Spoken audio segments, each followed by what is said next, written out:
मत समझना डराने से डर जाएंगे, अब के सारी हदों से गुजर जाएंगे। कमजोर तालियां हैं, फिर से पढ़ता हूं कि मत समझना डराने से डर जाएंगे, अब के सारी हदों से गुजर जाएंगे। मौत के नाम का खौफ देता है क्यों? सिर्फ खंजर ही नहीं आंखों में पानी चाहिए, सिर्फ खंजर ही नहीं आंखों में पानी चाहिए। ऐ खुदा दुश्मन भी मुझको खानदानी चाहिए। और आम आदमी पार्टी वालों, सिर्फ कब्रों की जमीनें देके मत बहलाइए, राजधानी दी थी हमने, राजधानी चाहिए। आने वाली 5 तारीख को आपको घरों से बाहर निकलना है और न सिर्फ कृष्णा नगर के मुस्तकबिल का फैसला करना है, बल्कि दिल्ली के भी मुस्तकबिल का फैसला करना है। मैं पहली बार आपके बीच में आया हूं। यहां बड़ी तादाद में नई नस्लें हैं, मेरी माएं बहनें हैं, बुजुर्ग हैं, और उन घरों तक भी मेरी आवाज पहुंच रही है जहां माएं बहनें मुझे सुन रही हैं। मैं आपका अपना हूं, आपका बेटा हूं, आपका भाई हूं। आपके लिए सड़क से संसद तक लड़ता रहता हूं, बोलता रहता हूं। मैं डरा नहीं, मैं झुका नहीं, कहीं छुप छुपा के खड़ा नहीं। जो डटे हुए हैं महाज पर, मुझे उन सफों में तलाश कर। एक मुश्किल वक्त में जब आवाजों पर पाबंदी हो, सोचने पर पाबंदी हो, बोलने पर पाबंदी हो, अगर ऐसे वक्त में भी हाकिम की आंख से आंख मिला करके हम लोग बोल पा रहे हैं, तो आपकी दुआओं के भरोसे बोल रहे हैं। मैं आज गुरचरण जी के लिए आपके सामने दामन फैला करके वोट मांगने आया हूं। साथियों, पिछले 10 साल से आपने एक साहब को मौका दिया, और जब इस बार उन पे एलिगेशंस लगे, आपने सवाल पूछना शुरू किया, तो उन्होंने अपने बेटे को आपके बीच में उतार दिया। मुझे यहां आने पे पता चला कि उनके बेटे का नाम विकास है, तो मुझे लगा मोदी जी जो विकास लाने का दावा कर रहे थे, ये वही वाला विकास है। 10 साल में कुछ काम नहीं किया। मैं इन सड़कों पे चल के आ रहा हूं, सड़कों की हालत ऐसी है कि गड्ढे में सड़क है या सड़क में गड्ढा है, आप अंदाजा नहीं लगा सकते। कोई काम नहीं किया। इन सड़कों पर चलिए अगर पैदल भी, तो आपको ऐसे सफर करना पड़ेगा जैसे आप सफर कर रहे हो या आखिरी सफर कर रहे हो, पता ही नहीं लग सकता। ऐसे में साथियों, ये बदलाव का वक्त है। गुरचरण सिंह राजू जी को आप सारे लोग जानते हैं, आपके अपने हैं, आपके बीच में इन्होंने काम किया है, और ये पूरा इलेक्शन आपके ऊपर डिपेंड है। आप जिस तरफ चल पड़ेंगे, हवाएं उस तरफ चल पड़ेंगी, ये कहने के लिए आपके बीच में आया हूं। और मेरे अपने लोगों, मेरे अपने समाज के लोगों में आपसे खुसूसी तौर पर एक बात कहना चाहता हूं। पिछले 10 साल में आपने झोली भर भर के आम आदमी पार्टी को वोट दिया, झोली भर भर के, नहीं मांगा तब भी दिया, और उसकी अहमियत यह हुई, उसका हश्र यह हुआ कि जब दिल्ली जल रही थी, दिल्ली दंगे में सुलग रही थी, तो इस सूबे का मुख्यमंत्री अपने घर में दुबक के बैठा हुआ था। जब आपको जरूरत पड़ी, तब अरविंद केजरीवाल कहीं नजर नहीं आए। मुझे यहां खूरे जी के लोग बताएं कि जब संभल में लाशें बिछ रही थी, तो कोई अरविंद केजरीवाल निकला अपने घर से? नहीं निकला। कौन निकला? राहुल गांधी चल करके वहां गए उन लाशों का हिसाब पूछने के लिए सरकार से। जब हाथरस में दलित बिटिया के साथ बलात्कार हुआ, तो कोई अरविंद केजरीवाल निकला? कोई नरेंद्र मोदी निकले? नहीं निकले। कौन निकला? राहुल गांधी निकले, प्रियंका गांधी निकले, उस परिवार के पास पहुंचे। जब मणिपुर में बेटियों को बिना कपड़ों के परेड कराई जा रही थी, तब निकला कोई अरविंद केजरीवाल? नहीं निकला। निकले कोई नरेंद्र मोदी? नहीं निकले। कौन निकला? राहुल गांधी निकले, मणिपुर जाकर के लोगों को अपने सीने से लगाया, उनके आंसू पोंछने का काम किया। मैं आपके जमीर को झकझोरते हुए यह कहना चाहता हूं कि अगर दिल्ली में लगी हुई आग की लपटें बुझाने के लिए राहुल गांधी खड़ा है, अगर संभल में लाशों का हिसाब पूछने के लिए राहुल गांधी खड़ा है, अगर हाथरस में दलित बिटिया के लिए राहुल गांधी खड़ा है, अगर मणिपुर में बेटियों के लिए राहुल गांधी खड़ा है, अगर कन्याकुमारी से कश्मीर तक 4000 किलोमीटर पैदल चलता हुआ राहुल गांधी खड़ा है, तो फिर वोट अगर किसी बहुरूपिये को देंगे आप, तो फिर आप अपने जमीर के साथ नाइंसाफी करेंगे।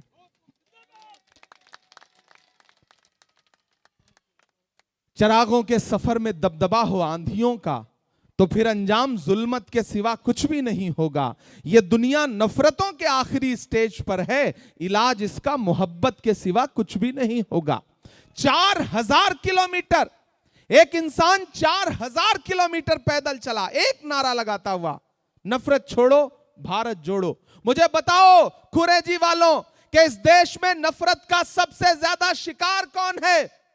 हम हैं, आप हैं, ये हैं, ये पहनावा है, हमारा आपका पहनावा है कि नहीं नफरत का शिकार? जब देश का प्रधानमंत्री कपड़े देखकर पहचानने के नारे लगाता हो तो नफरत का शिकार सबसे ज्यादा हम हैं, ये हैं, आप हैं। तो अगर नफरत कम होगी तो सबसे ज्यादा सुकून किसे मिलेगा? हमको मिलेगा, आपको मिलेगा। बताओ इस मुल्क में नफरत के खिलाफ लड़ाई कौन लड़ रहा है? याद करो 2013 का वो दिन जब जंतर मंतर पर और रामलीला में एक बुजुर्ग इंसान भ्रष्टाचार के खिलाफ लोकपाल लोकपाल का नारा लगाते हुए बैठे थे। सबको बहुत अच्छा लगा था, पूरे देश को उम्मीदें जागी थी, लेकिन किसी को बाद में अंदाजा हुआ कि जो वहां पानी पिलाने वाले लोग थे, जो उस आंदोलन को पीछे से बैकअप देने वाले लोग थे, वो आरएसएस के लोग थे, वो भाजपा के लोग थे। आज बताइए पूरे देश में मैं तो जाके पूछ रहा हूं कि भारत मां की आंख के तारे कहां गए, आरएसएस के राज दुलारे कहां गए? अच्छे दिनों की तरह उन्हें भी खोज रहा, कोई बताए अन्ना हजारे कहां गए? गायब हो गए। सूबे को अरविंद केजरीवाल को सौंप करके और दिल्ली को नरेंद्र मोदी को सौंप करके अन्ना हजारे भी गायब, सारा आंदोलन भी गायब। ना अब कोई लोकपाल की चर्चा करता है। अगर नरेंद्र मोदी बड़े वाले हैं तो अरविंद केजरीवाल उनके छोटे वाले रिचार्ज हैं। इसलिए अपने दिमाग से मुगालता निकाल दीजिए कि वो आपके हमदर्द हैं। अगर आपके हमदर्द होते तो आपके मुद्दों पर साथ खड़े नजर आते। यहां मेरी माएं बहनें बैठी हैं, याद करो गुजरात में जब बिल्किस के बलात्कार करने वालों को भाजपा की सरकार ने रिहा किया और मीडिया के साथियों ने दिल्ली के उप मुख्यमंत्री मनीष सिसोदिया से पूछा कि बिल्किस के बलात्कारियों पर कुछ बोलिएगा, तो उन्होंने माइक ऐसे सामने से हटा के कहा कि छोड़िए, ऐसे सवाल मत पूछिए। मुझे बताओ कि जब कोरोना के समय में इसी दिल्ली में मुख्यमंत्री के यहां से जो नोटिफिकेशन जारी होता था, जो बुलेटिन जारी होता था, उसमें मरकज दिल्ली के लिए अलग से जो बदनाम करने की कोशिशें की गई हैं, उसको माफ करने लायक नहीं है। मैं आपके जमीर को झकझोर के ये बात कह रहा हूं। गुरचरण जी आपके अपने हैं, आपके बीच में रहते हैं।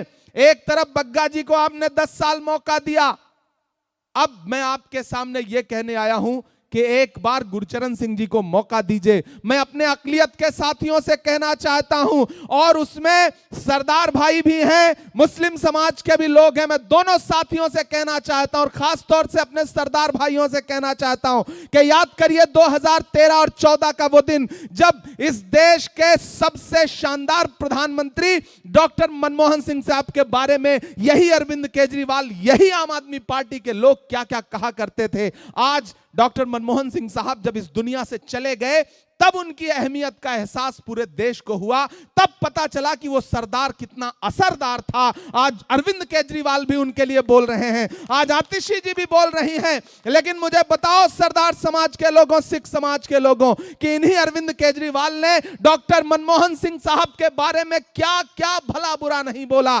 शीला दीक्षित जी के बारे में क्या क्या भला बुरा नहीं बोला।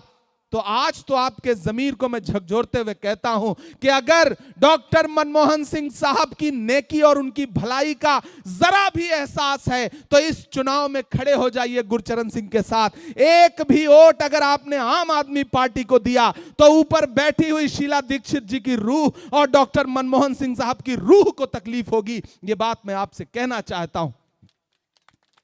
और साथियों, अब जब आम आदमी पार्टी के लोग आपके बीच में आए तो आप उनसे कहिएगा कि किसी भी मौलवी से या के साधु से न छूटेगा, मदारी के किसी करतब से, जादू से न छूटेगा। सफाई कर रहे हो तो जरा दामन की भी कर लो, हमारे खून का धब्बा है, झाड़ू से न छूटेगा।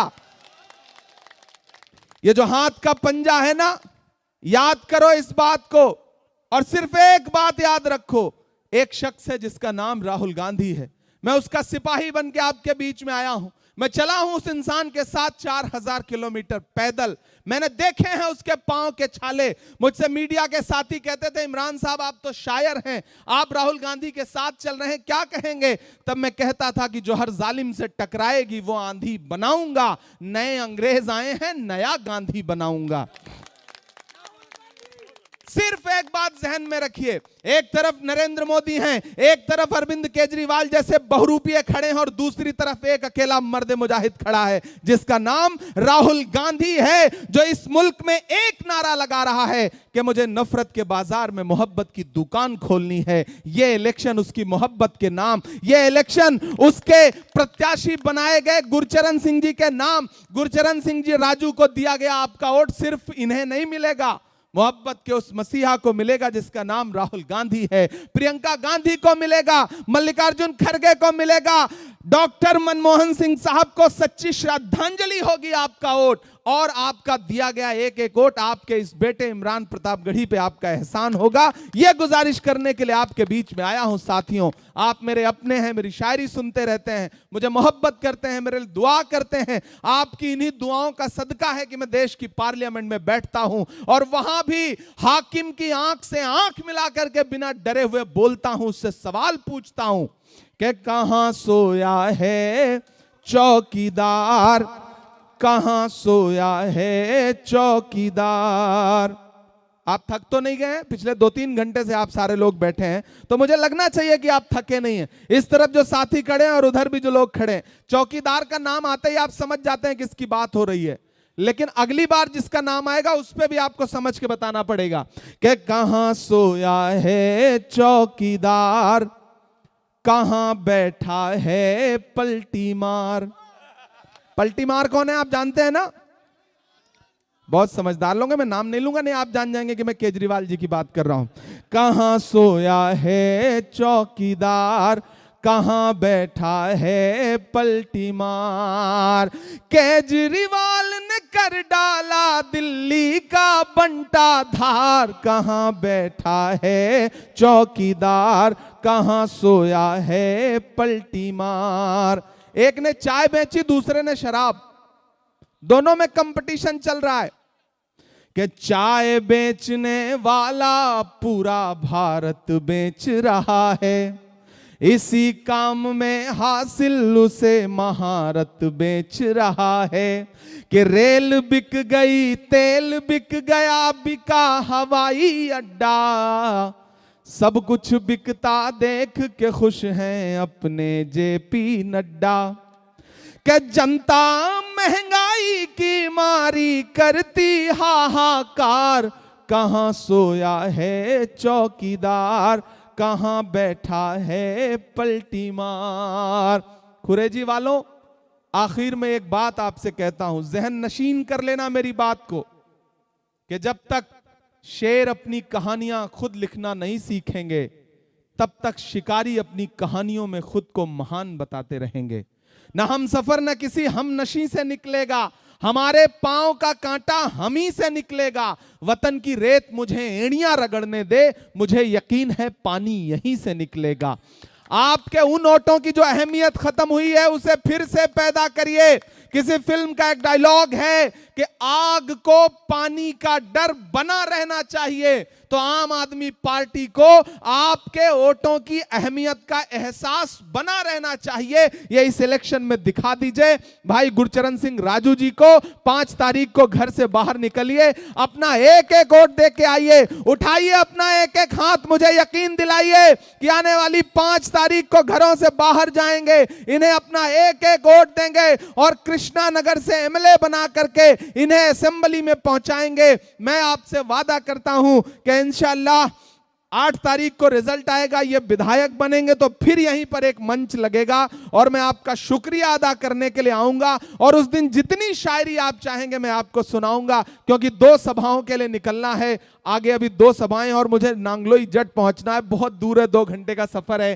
तो इसलिए आप सबसे इजाजत लेता हूं इंशाअल्लाह। चूंकि अजान का वक्त होने जा रहा है तो मैं, अच्छा एक और सुनाना पड़ेगा। हाँ, चचा ने भी, रऊफ चचा ने भी कहा है कि कोई शायरी सुना दीजिए। कि मत समझना डराने से डर जाएंगे, मत समझना डराने से डर जाएंगे, अब के सारी हदों से गुजर जाएंगे। कमजोर तालियां हैं, फिर से पढ़ता हूं। कि मत समझना डराने से डर जाएंगे, अब के सारी हदों से गुजर जाएंगे।